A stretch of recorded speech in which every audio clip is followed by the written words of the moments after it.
Selamat pagi, Sagi. Selamat pagi, Sagi. Lebih keras dong. Masa suara saya lebih keras daripada kalian semua? Selamat pagi, Sagi. Itu dong. Minggu 25 Mei. Akhir bulan ya, cepet banget. Bulan ini ya ada beberapa yang suka akhir bulan karena ntar lagi tanggal 1. Tapi akhirnya bulan ini selesai juga. Banyak orang berdatangan, bahkan keluarga Gea juga akan datang minggu depan. Jadi rame ini. Ya. Dan makanya rumah kami kita coba untuk jadiin lantai 2, lantai 5 supaya karena kok banyak orang berkunjung. Pengajaran hari ini saya beri judul kayak yang ada di layar ini. When God seems distant. Ya, saat Tuhan terasa jauh. Ya, kita langsung aja kita mulai di kitab Keluaran 17. Yang sudah dapat boleh katakan amin. Amin.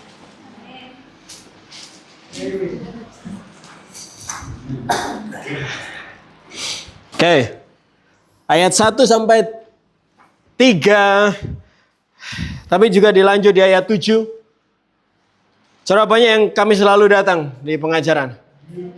Ya, di Kamis malam lalu kita belajar. Ternyata bangsa Israel tidak siap untuk ujian lagi. Ya kan? Mereka tidak berekspektasi bahwa akan ada kesulitan kalau Tuhan bersama mereka.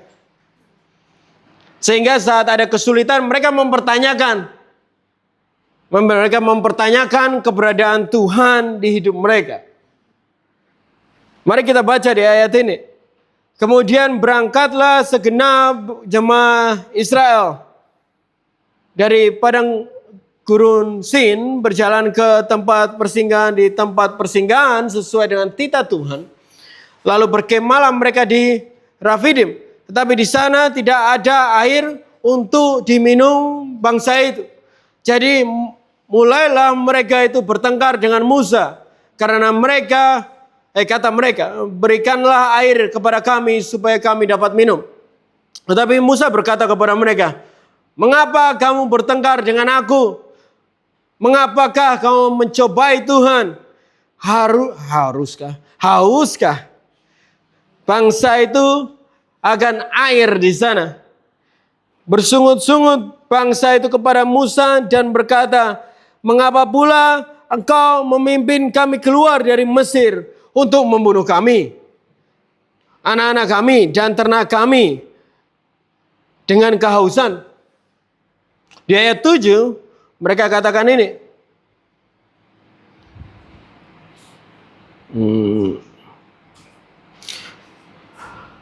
Dinamailah tempat itu Masa dan Meriba. Oleh karena orang Israel telah bertengkar dan karena mereka telah mencobai Tuhan dan mengatakan hal ini. Adakah Tuhan di tengah-tengah kita atau tidak? Dari beberapa ayat ini Bapak Ibu Saudara, kalau saya buat daftar apa yang terjadi sama bangsa Israel ini, saya temukan 3 hal. Yang pertama, yang sebelum kedua, mereka berbicara menentang Musa. Ya kan? Karena dengan tuntutan yang mereka mau. Yaitu air tidak dapat. Air itu yang mereka mau. Dan Musa nggak bisa memenuhinya. Yang kedua, sebelum yang ketiga, mereka mencobai Tuhan. Mempertanyakan Tuhan, mencobai juga bisa sebenarnya dipermudah untuk dimengerti adalah tidak percaya atau keraguan akan Tuhan sendiri. Mereka mungkin bahkan tidak secara verbal mengatakan tidak percaya Tuhan. Tetapi keluhan yang mereka punya dan keluarkan, dan bentuknya komplain itu tadi yang dia komplainkan, yang merespon mereka itu menunjukkan ketidakpercayaannya itu. Tapi dari respon Musa ke mereka, kita bayangkan sebenarnya komplain mereka agak banyak pasti ini. Karena respon Musa rada agak tough banget. Nanti mereka bakal membunuh aku deh bang. Alkitab tidak menuliskan banyak tentang komplain mereka, tapi dari respon Musa itu benar-benar kita bisa lihat. Ya kan? Tapi ya, tak sisipkan poin dikit di sini. Untuk kamu yang ada di kepemimpinan atau juga yang mau jadi pemimpin, harus siap ini. Pahami, di cerita ini Musa juga haus loh. Dia juga nggak ada air. Saat kamu jadi pemimpin di mana kamu juga tidak punya air, kamu akan menerima juga komplain tentang air itu sendiri. Padahal sama-sama nggak punya air. Saat kamu juga lelah atau sakit, kamu juga akan mendengar semua komplain tentang betapa lelahnya mereka. Betapa capeknya mereka, betapa sakitnya aku. Saya hanya sedikit membayangkan, Musa mungkin bisa bilang begini ya. Emang lo aja yang haus. Dari kemarin kita jalan bareng loh. Gitu. You know. Lo kira gue punya air dari kemarin? Sama-sama kita gak punya air gitu. Tapi poin kedua saya sebenarnya cuma mau tunjukkan bahwa mereka mencobai Tuhan. Dan ada yang ketiga mereka katakan di ayat 3. Mengapa pula engkau memimpin kami keluar dari Mesir? Mereka mempertanyakan apa di sini? Mereka mempertanyakan pimpinan. Dia tidak cuma mempertanyakan pemimpinnya, dia mempertanyakan pimpinannya. Arahan, direksi yang si Musa yang Musa lakukan sebagai pemimpin. Mereka mempertanyakan pimpinan pemimpinnya karena mereka merasakan kok aku dipimpin ke arah kesulitan. Kita jelas banget belajar Kamis kemarin. Jelas banget terlihat ekspektasi mereka. Mereka pikir kalau arahnya benar pasti tidak sulit. Pasti nggak berujung kepada kekurangan air. Kalau Tuhan bersama kita, oh pasti tidak ada kesulitan dong. Pahami bahwa selama kau berjalan di dalam ketaatan, kesulitan bukan ukuran bahwa kamu salah jalan.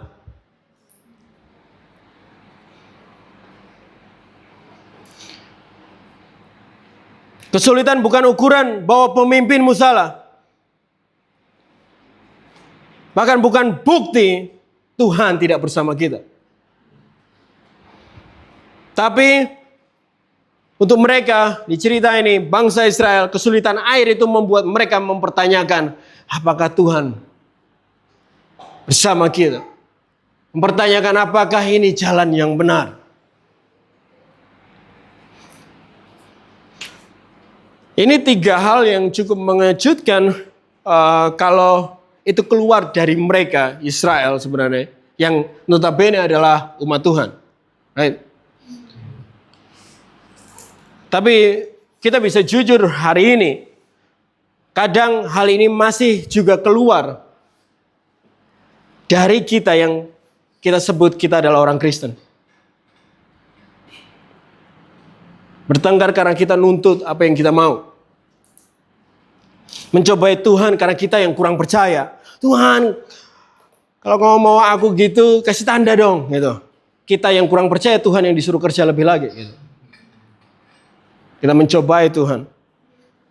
Bahkan kadang kita mulai mempertanyakan pimpinan, dari pimpinan Tuhan sendiri, bahkan juga pemimpin yang Tuhan taruh. Tapi, katakan tapi.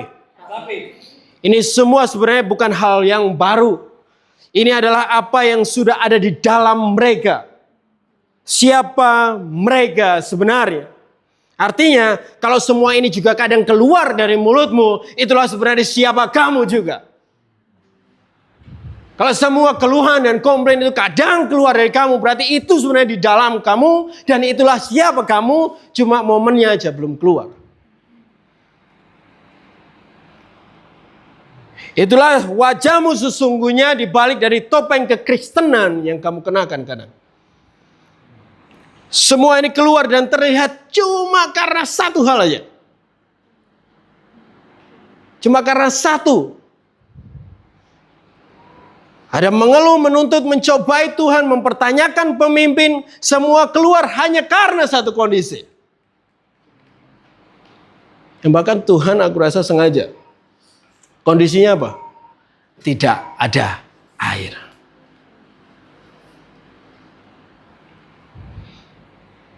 Tidak ada air. Air jauh.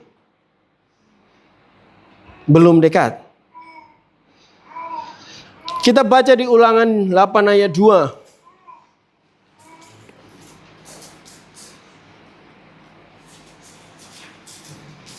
Yang sudah dapat katakan jauh. Jauh.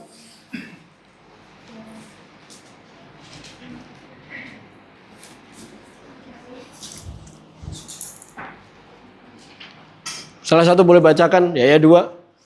Ingatlah kepada seluruh perjalanan yang kau lakukan atas kehendak Tuhan di padang gurun selama 40 tahun ini dengan maksud merendahkan hatimu dan mencobai engkau untuk mengetahui apa yang ada di dalam hatimu, yakni apakah engkau berpegang pada perintahnya atau tidak.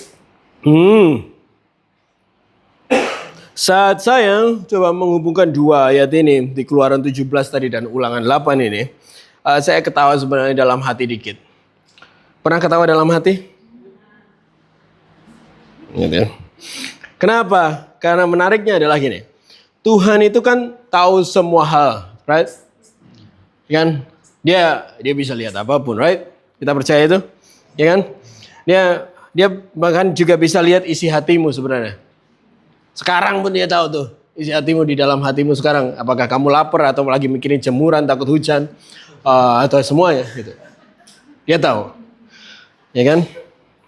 Jadi bisa bayangkan Tuhan dengar semua rayuan, pujian gitu kan dari mulut kita, katakan, oh, Tuhan aku percaya Engkau. Bahkan lagu terakhir, trust in God. I trust in God, gitu. Keren tuh. Percaya Tuhan, Engkau satu-satunya, bla bla bla bla. Dan waktu Tuhan dengar itu, Tuhan kata, halah, nanti paling cuma tak tarik airnya sudah bersungut-sungut.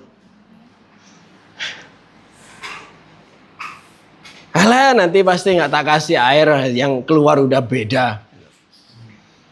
Karena memang sebenarnya Tuhan tahu hati kita itu seperti apa.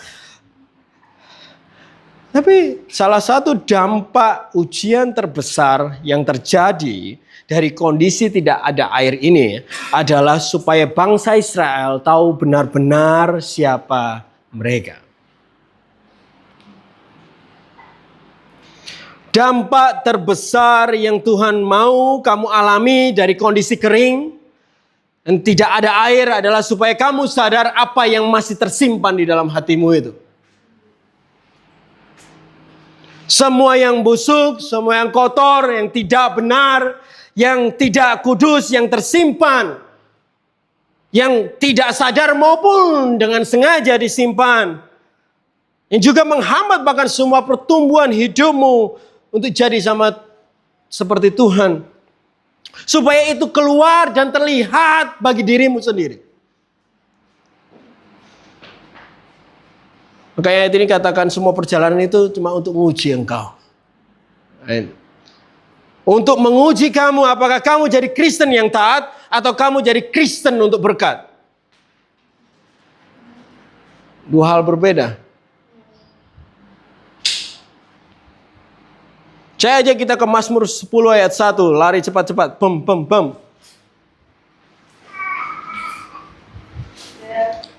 Jauh? Jauh.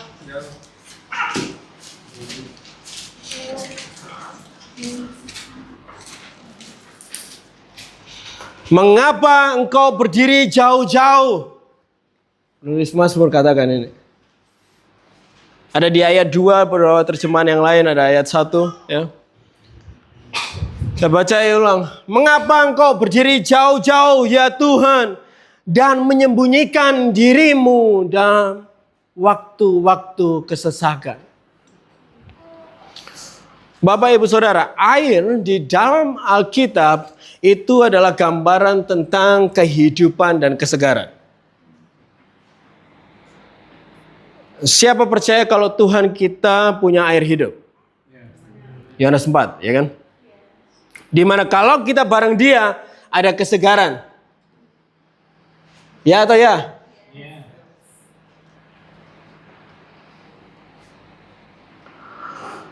Saya tidak tahu Bapak Ibu Saudara, tapi bagi saya tempat paling membawa kehidupan adalah dan tempat yang paling membawa kesegaran baru adalah tempat di mana Tuhan ada. Ya, hadirat Tuhan itu yang saya paling suka. Begitu refresh banget setelah menerima air dari Tuhan yang baru gitu. Nah, gambaran kondisi ujian Israel di masa dan Meriba itu bagi kita orang Kristen zaman ini adalah saat kamu sedang berjalan di dalam ketaatan dan Tuhan dengan sengaja sembunyi saat kamu melewati masa kesesakan.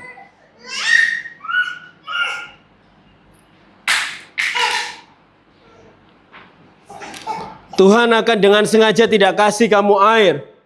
Sengaja buat kamu rasa kering. Sengaja supaya apa yang sebenarnya di dalam engkau keluar waktu itu.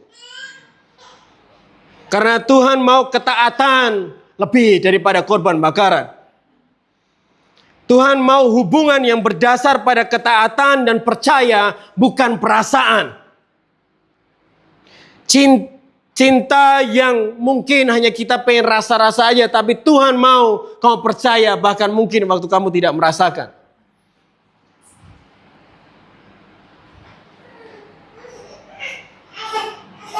Tuhan mau mereka, orang-orang yang taat bukan karena sedang semangat doang. Tuhan tidak mau mereka yang mentaati Tuhan hanya karena semua hal terpenuhi. Tuhan mau lihat apakah kamu akan taat hanya kalau kamu sehat.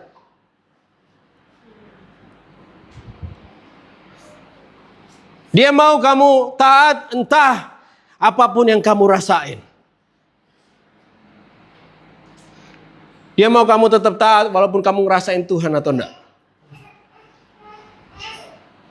Tahu nggak sih, saat kita pujian dan penyembahan itu adalah tes sekaligus latihan. Gitu. Apakah itu kamu kira-kira yang memuji dengan luar biasa hanya kalau lagunya bagus? Ya kan? Apakah itu kamu yang mengangkat tangan hanya kalau kamu merasakan sesuatu yang merinding-rinding? Ya kan? Apakah kamu yang hanya percaya Tuhan hadir kalau kamu merasakan sesuatu? Gitu. Oh, Tuhan hadir.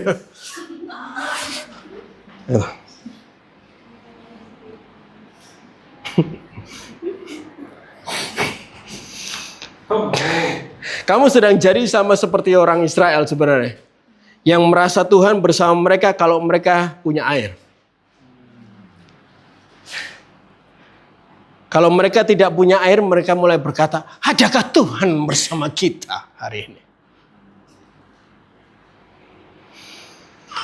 Bahkan zaman sekarang makin parah.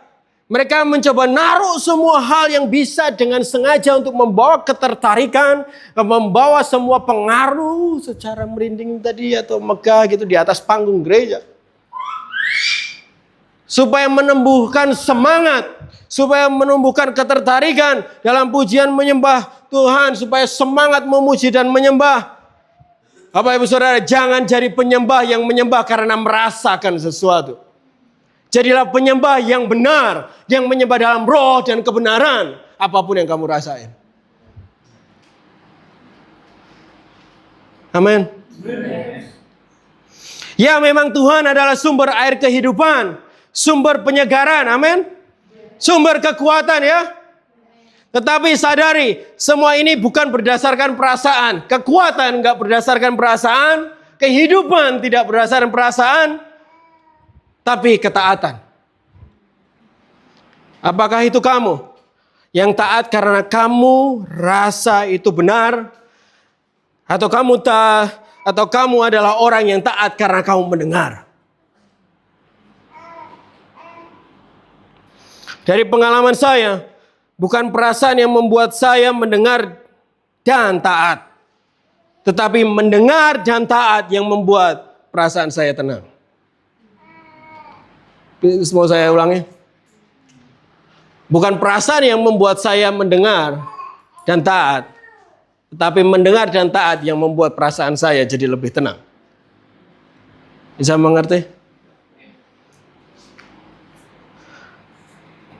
Karena mereka percaya, mendengar dan taat. Karena mereka yang percaya, mereka yang mendengar, mereka yang taat akan seperti pohon yang ditanam di tepi aliran air. Tahu ayat itu? Lihat, air, kamu jadi dekat air tuh setelah kamu mendengar dan taat. Kamu bisa ngerasain itu setelah kamu mendengar dan taat. Bukan perasaan yang membuat kamu taat. Bisa mengerti? Saya harap bisa mengerti. Mungkin terlalu sulit hari ini. Kita ke bilangan ya. Ibrani.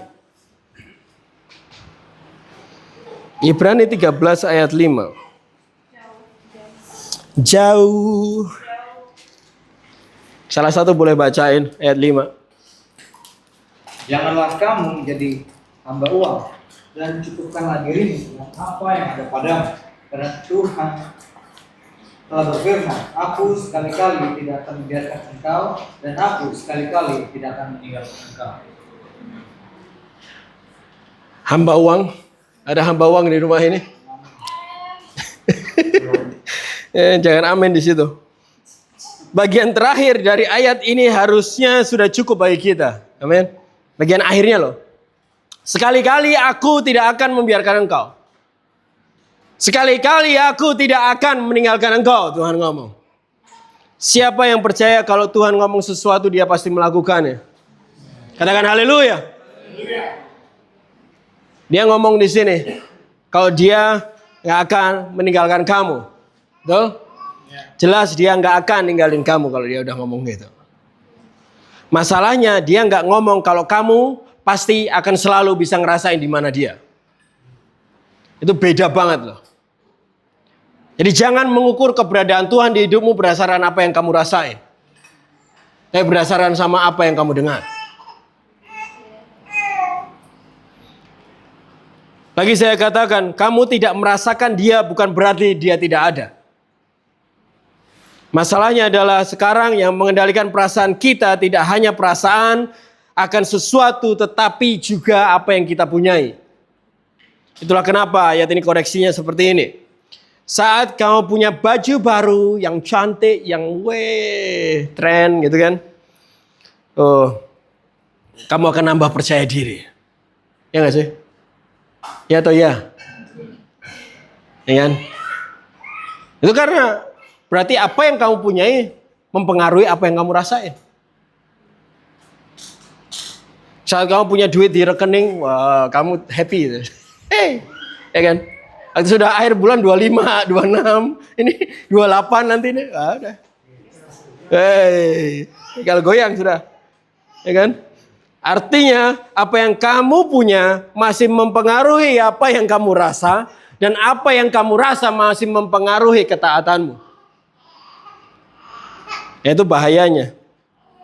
Bahkan apa yang kamu rasa mempengaruhi bagaimana kamu percaya. Saat semuanya tercukupkan, kamu baik-baik aja sama Tuhan. Israel nggak bisa bilang, coba aja Tuhan kasih air terus. Pastikan aku enggak komplain. Coba Tuhan penuhi dan cukupi semuanya. Pastikan aku enggak mencobai Tuhan. Adakah iman seperti itu di ruangan ini? Terkadang attitude kita di hadapan Tuhan seperti ini, childish. Anak kecil cuci piring. Childish.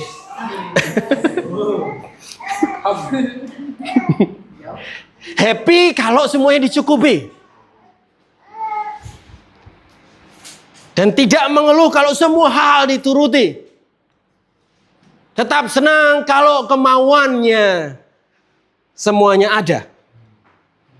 Dan percaya, wah dekat dengan semua yang terjadi.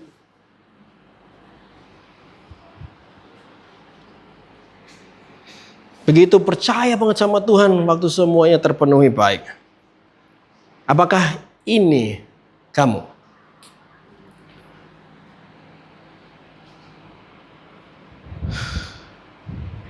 Renungkan.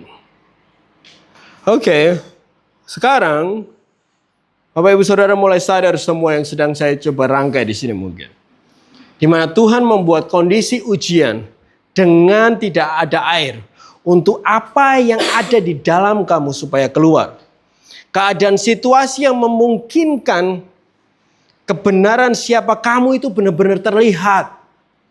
Bahkan kamu mungkin kadang berpikir, apa yang salah ya? Aku sudah taat, aku udah jalan begini. Tapi kok aku merasa kering? Kok aku nggak bisa merasakan Tuhan? Tuhan kemana? Aku butuh refreshing mungkin. Dan kalau kamu di kondisi ini Bapak Ibu Saudara, dan kamu sering mungkin akan, dan ini akan selalu, percaya deh, kadang-kadang muncul gitu. Supaya apa yang asli itu keluar. Pertama, kalau itu terjadi atau kamu hari ini dalam kondisi ini, kamu harus berhenti untuk mencoba menyegarkan dirimu sendiri. Saya kasih caranya. Yesaya 55 ayat 1. Oh, jauh. Jauh betul. Yesaya 55 ayat 1.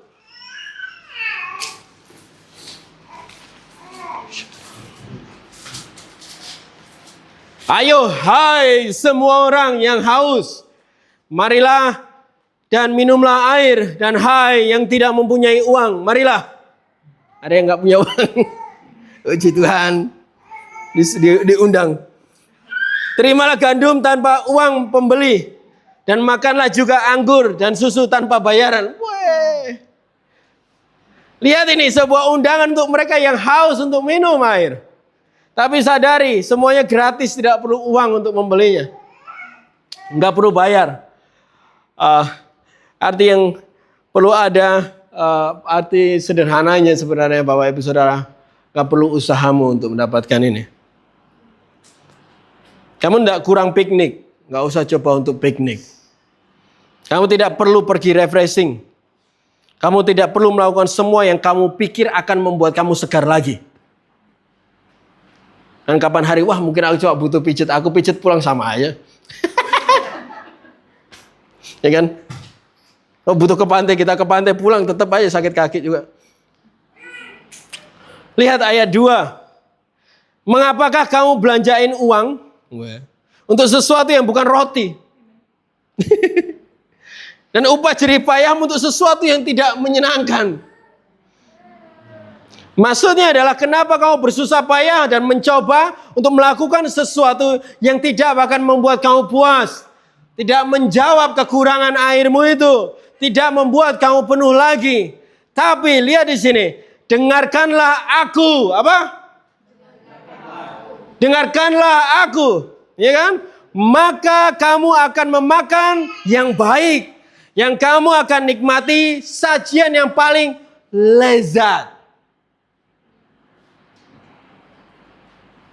Kamu perlu dengar, gengs. Bukan ngomong terus. Ini kan? Coba cek telinga sebelahmu. Bisa dengar gak itu? Coba selidiki gini. Lucunya ya. Lucunya. Saat kita exhausting atau benar-benar lelah banget. Capek banget, kelelahan. Kering, nggak ada air, nggak ngerasa kesegaran. Coba ingat-ingat deh. Atau mungkin hari ini masih begitu gitu. Tapi kita ini capek, kita itu haus, kita tuh kering, tapi malah suka ngomong. Malah sukanya ngeluh gitu. Keluar gitu. Ada aja tenaga untuk ngeluh. Gitu. Ada aja tenaga yang untuk komplain gitu. Padahal udah exhausting. Ya. Kita ini lebih suka ngomong daripada dengar waktu kita kering. Itu ya atau itu cuma aku biasanya? Iya. Ya tenanan nih. Kita lebih suka ngomongin semua keluhan, bersungut-sungut ya kan, komplain sana sini tentang ini itu, tentang semua hal pokoknya yang bisa disentuh untuk dikomplain. Wes rampung. Harus di-stop itu mulut kau. Berhenti ngomong, cobalah dengar. Amin. Berhenti ngomong, cobalah dengar.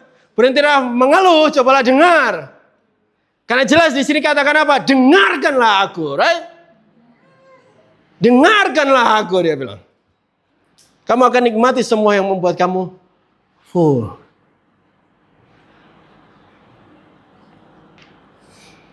Di dalam 50 hari perjalanan orang Israel ke Gunung Sinai, yang kita sedang pelajari, lebih banyak mereka komplain daripada percayanya. Ya nggak sih? Pertanyaannya selama seminggu terakhir, apakah lebih banyak kamu ngomong komplainnya daripada kamu dengar dari Tuhan? Iya. Oh, pertanyaan ini ke aku juga gitu. Waktu aku nulis tuh ya, iya ya, banyak mana ya? Lebih banyak komplainnya atau dengarnya? Kita ke 1 Korintus 10 yuk.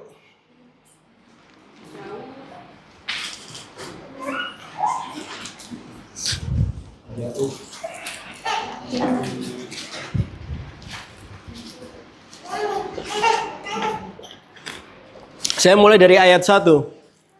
Udah dapat katakan jauh. Aku mau supaya kamu mengetahui saudara-saudara bahwa nenek moyang kita semua berada di bawah perlindungan awan dan bahwa mereka semua telah melintasi laut untuk menjadi pengikut Musa. Mereka telah dibaptis dari awan, dalam awan dan dalam laut. Mereka semua makan makanan rohani yang sama. Ayat 4 nih. Dan mereka semua minum minuman rohani yang sama. Sebab mereka minum dari batu yang rohani yang mengikuti mereka. Dan batu karang itu ialah Kristus. Kalau orang Israel di Masa dan Meribah langsung minum dari batu beneran. Kita ada batu bataku sih di luar situ. Kita mau minum dari batu karang rohani. Ada amin? Yaitu siapa? Yesus Kristus Tuhan. Sebuah pertanyaan kan, kenapa kok Tuhan gak nurunin hujan aja waktu di Masa dan Meribah? Iya kan? Kenapa? Kan sama-sama air tuh. Ya. Karena Tuhan mau kasih contoh dan gambaran bahwa dari batulah keluar air yang akan memuaskan satu bangsa. Yang cukup untuk satu bangsa minum.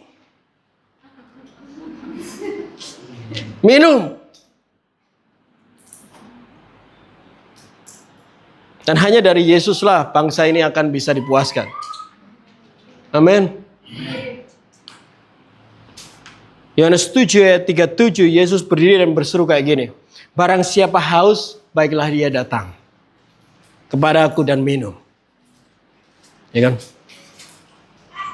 Dan dari Yesuslah si batu karang yang kuat itu adalah sumber air kita.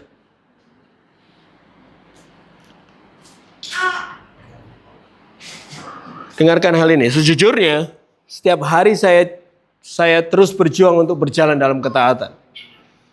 Tetapi juga saya tidak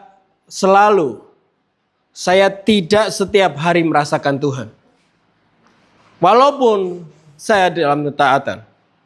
Tidak setiap kali saya mengajar seperti ini atau berkhotbah seperti ini, saya merasakan sesuatu atau semangat. Termasuk hari ini, aku nggak ngerasain apa-apa ini. Tetapi saya percaya itu bukan penentu bahwa apa yang saya baca dan saya dapat itu salah. Saya belajar bahwa kebenaran adalah nomor satu. Yang utama, bukan apa yang saya rasa. Kalau saya baca Alkitab itu ada, ya wes itu berarti itu. Terserah apapun yang kamu rasa terhadap itu. Ya itu benar dan itu yang saya akan sampaikan. Dan itu yang saya sajikan juga hari ini dan selalu.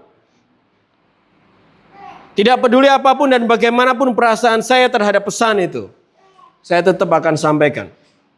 Karena saya sadar juga kadang saya sudah dapat sesuatu seminggu sebelumnya gitu ya. Untuk khotbah minggu depannya gitu.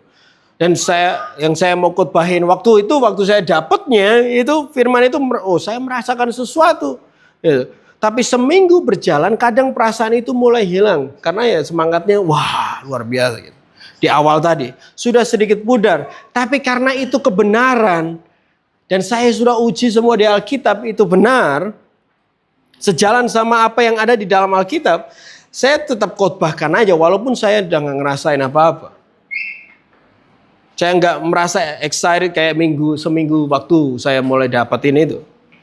Karena apa? Karena saya belajar, saya nggak mau musuh pakai perasaan saya untuk mengubah apa yang sudah benar. Untuk saya sampaikan. Berapa sering musuh pakai perasaanmu untuk menggoyahkan kamu untuk percaya?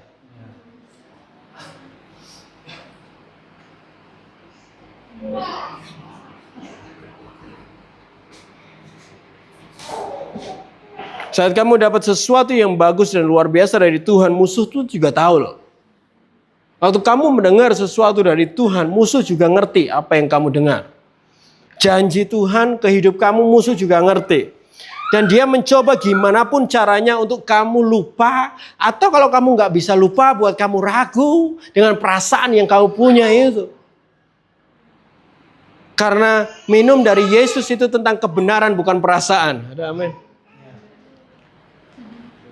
Air dari Yesus itu tentang ketaatan, kepercayaan, tapi bukan perasaan. Firman Yesus Kristus itu sesuatu yang dilakukan, bukan yang dirasa-rasa doang. Oh puji Tuhan, haleluya. Nah, faktanya air dari Yesus, yaitu adalah kebenaran itu, akan masuk ke hidupmu saat kamu meminumnya dengan cara melakukan apapun yang kamu dengar. Sama dengan kamu minum air itu. Nah, ini hal yang mungkin perlu kita bisa renungkan bersama-sama. Ini saya lempar aja, tapi saya percaya ini suatu yang benar.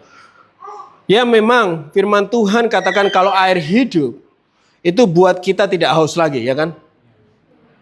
Tapi ini perlu dimengerti Bapak Ibu Saudara, tidak haus bukan berarti semangat terus.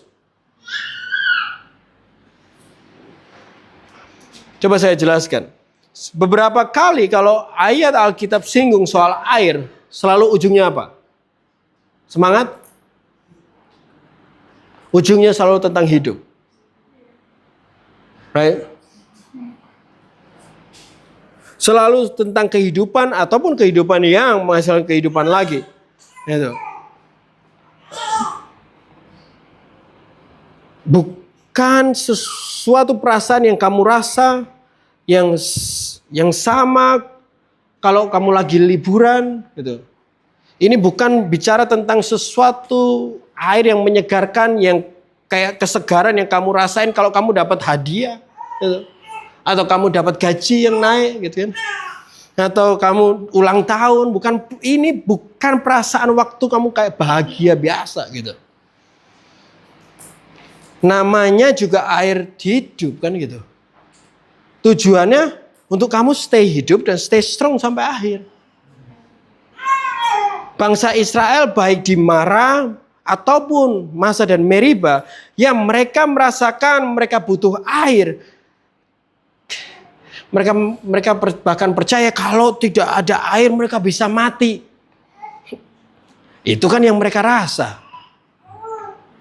Itu kan yang mereka rasa, mereka hampir mati. Tapi kan faktanya mereka masih hidup. Nggak bisa komplain terus gitu. Saya rasa mereka masih bisa tetap hidup walaupun Tuhan mungkin nggak ngeluarin air di hari yang itu gitu. Atau dari batu itu. Yeremia 17 katakan untuk orang percaya, ya kan, mereka akan seperti pohon yang ditanam di tepi air, yang merambat akarnya kemana?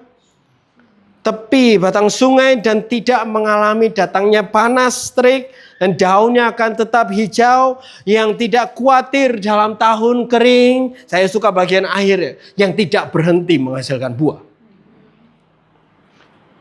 Lihat, air bukan penyegaran. Tuhan tidak bicara tentang happy terus, ya kan? Ini tentang selalu kuat dan selalu menghasilkan.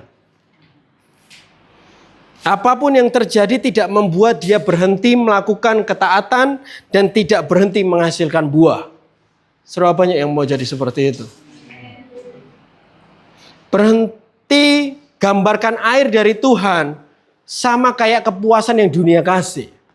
Faktanya Alkitab katakan damai yang daripadaku tidak sama dan apa yang damai yang diberikan dunia. Karena kalau kita nggak bisa memahami arti air hidup ini atau mengalami air hidup ini dengan benar, itu membuat kamu gagal mengenali kepuasan yang hadir dari air Yesus itu. Karena sesungguhnya kita harus mengerti Yesus adalah satu-satunya sumber air kehidupan. Jangan gambarkan air kehidupan itu kayak kepuasan yang biasa kita dapatin dari dunia ini. Saat kamu datang dan dengar dari Tuhan, Tuhan akan berbicara ke kamu. Bukan untuk buat kamu bahagia dan senang tujuannya. Buat kamu terus kuat. Buat kamu terus kuat di dalam imanmu. Bahkan terkadang saya dengar lagi terhadap sesuatu yang sudah pernah saya dengar. Karena lupa, terus jadi goyah. Atau lebih dengar perasaan atau yang lain. Tujuannya untuk supaya kita lebih kuat. Karena iman timbul dari pendengaran. Pendengaran akan firman Tuhan. Saat dia berbicara untuk kamu, supaya kamu tetap hidup dan menghasilkan buah.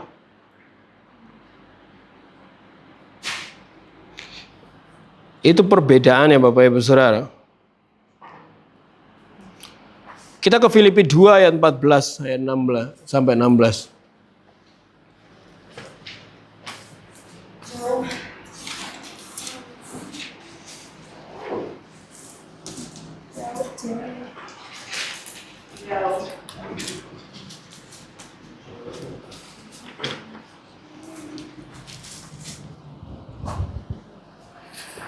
Filipi 2, saya mulai dari ayat 14. Lakukanlah segala sesuatu dengan tidak bersungut-sungut dan berbantah-bantah. Ada amin sampai situ? Supaya kamu tiada beraib dan tiada bernoda sebagai anak-anak Tuhan yang tidak bercela di tengah-tengah angkatan yang bengkok hatinya dan sesat ini. Sehingga kamu bercahaya di antara mereka seperti bintang, bukan binatang. Bintang ya. Seperti bintang-bintang di dunia. Sambil berpegang kepada firman kehidupan. Apa yang dipegang? Ya kan? Yang didengar ya kan? Agar aku dapat bermegah pada hari Kristus bahwa aku tidak percuma berlomba dan tidak percuma bersusah-susah. Kira-kira Bapak Ibu Saudara, kalau bangsa Israel tidak mengeluh, apakah Tuhan tetap kasih air ke mereka? Ya. Kalau mereka nggak mengeluh, kira-kira Tuhan kasih air nggak? Saya percaya ya. Tuhan akan tetap kasih mereka minum. Alkitab katakan siapa yang meminta dia akan dapatin, ya kan? Siapa yang mencari akan bisa nemuin, ya kan? Itulah karakter Tuhan kita. Masalahnya kalau hati kita memang hati tukang komplain, ya akan selalu komplain. Bahkan Cara mereka meminta pun kadang kalau orang yang tukang komplain itu cara mintanya juga komplain gitu. Dulu saya ada teman yang ngomongnya kayak gini. Datang ke rumah terus, panas ya tadi di jalan. Rumahmu juga panas ya. Air dingin enak ini kayaknya gitu. Padahal sederhananya sebenarnya boleh minta nggak air dinginnya gitu. Tapi selalu dibumbui sama komplainnya. Ada keluhannya gitu.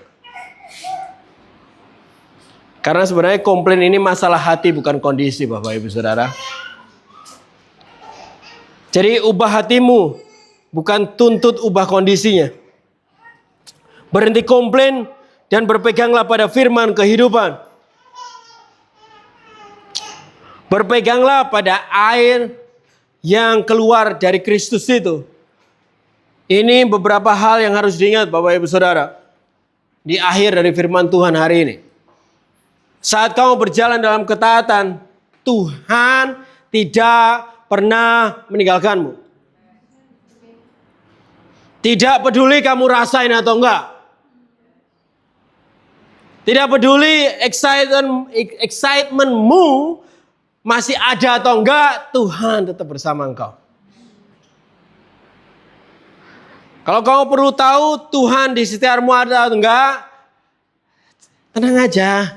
Gak usah mengeluh, minta aja. Datang, minta air dan minum. Gak usah pakai semua komplain dan keluhan yang ada. Israel sudah gagal melewati tes air itu tadi. Tapi kamu masih bisa, Bapak Ibu Saudara, kita masih bisa remedial. Walaupun kadang kemarin-kemarin kita ngeluh, ya kan? Kita masih bisa remedial deh. Ya. Bisa ujian ulang. Siapa mau ujian ulang? Pastikan ujian air berikutnya kamu tetap percaya walaupun kamu tidak merasa. Kamu tetap kuat di dalam ketaatanmu walaupun kamu tidak sesemangat biasanya. Kamu tetap kuat walaupun kamu merasa lemah. Karena Tuhan, Dia sendiri akan berjalan di depanmu. Dia sendiri akan menyertai engkau. Dia tidak akan membiarkan engkau dan tidak akan meninggalkan engkau. Janganlah takut dan jangan patah hati. Alkitab katakan teguhlah dan kuatkanlah hatimu. Rakazak. Ada yang tahu rakazak apa? Kuatkanlah dan teguhkan hatimu. Sudah banyak yang rindu untuk terus percaya. Saya nggak mau terus merasakan ya kan. Banyak yang terus maju. Walaupun kadang Tuhan kayak terasa jauh. Saya cuma mau ngomong, Tuhan nggak pernah jauh.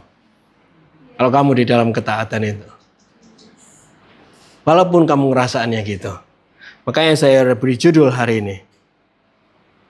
Saat Tuhan merasa jauh. Kepercayaan kita yang akan diuji di situ. Apakah kita percaya karena merasa atau kita percaya karena kita mendengar? Karena iman hanya timbul dari pendengaran. Pendengaran akan firman Tuhan. Kita masih ada sedikit waktu, saya mau kita ajak kita semua untuk menikmati hadirat Tuhan. Saya tidak mengajak teman-teman coba merasakannya. Tapi percayalah Tuhan di tempat ini. Kita bangkit berdiri dan kita mau menyembah Tuhan.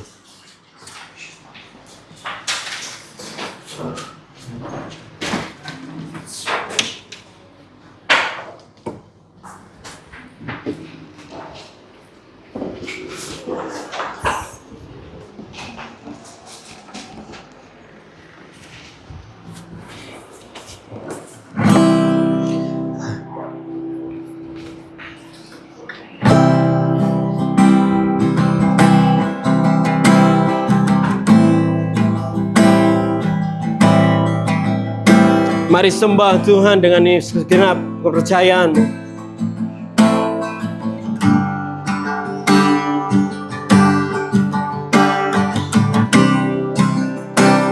Haleluya.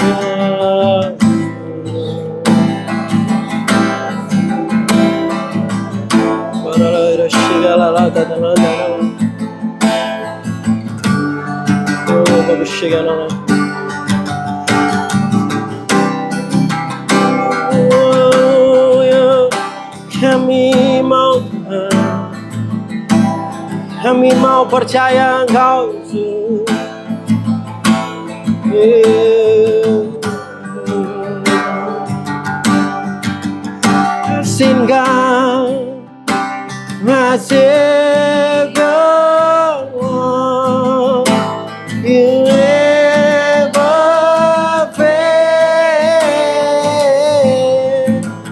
in a way.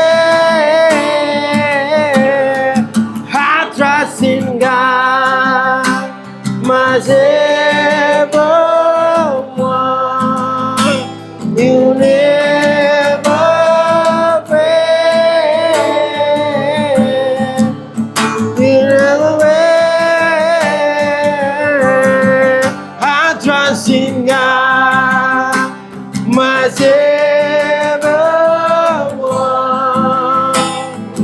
never fail,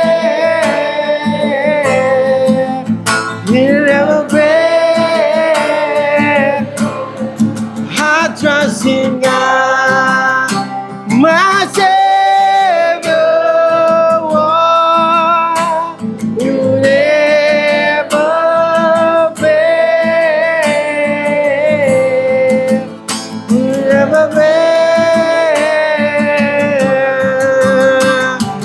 I saw the Lord in the air and He answered. I saw the Lord in the earth and He answered. I saw the Lord in the earth and He answered.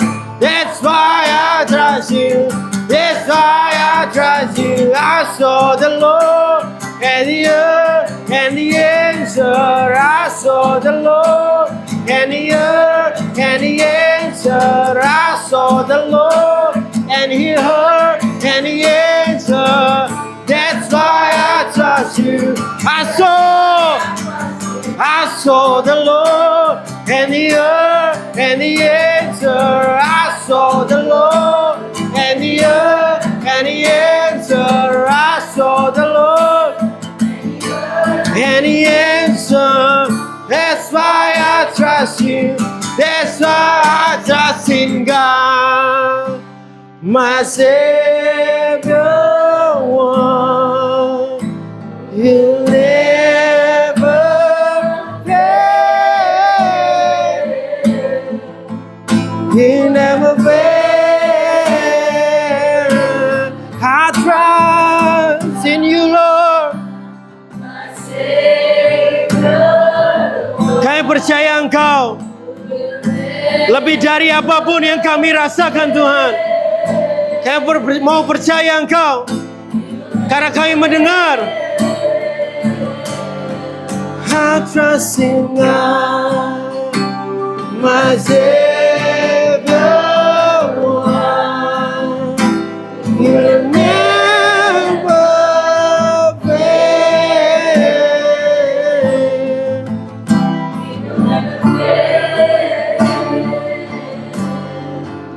Tuhan, terima kasih untuk Engkau.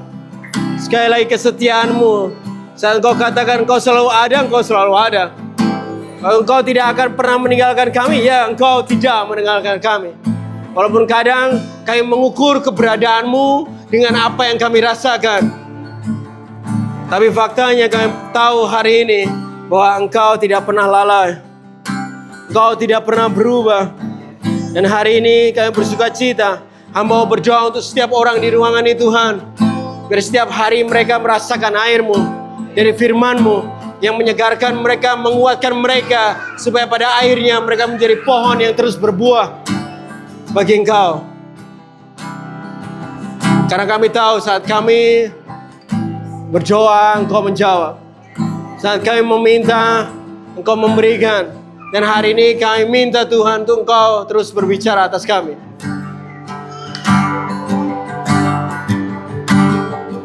I saw the Lord and He heard and He answered. I saw the Lord and He heard and He answered.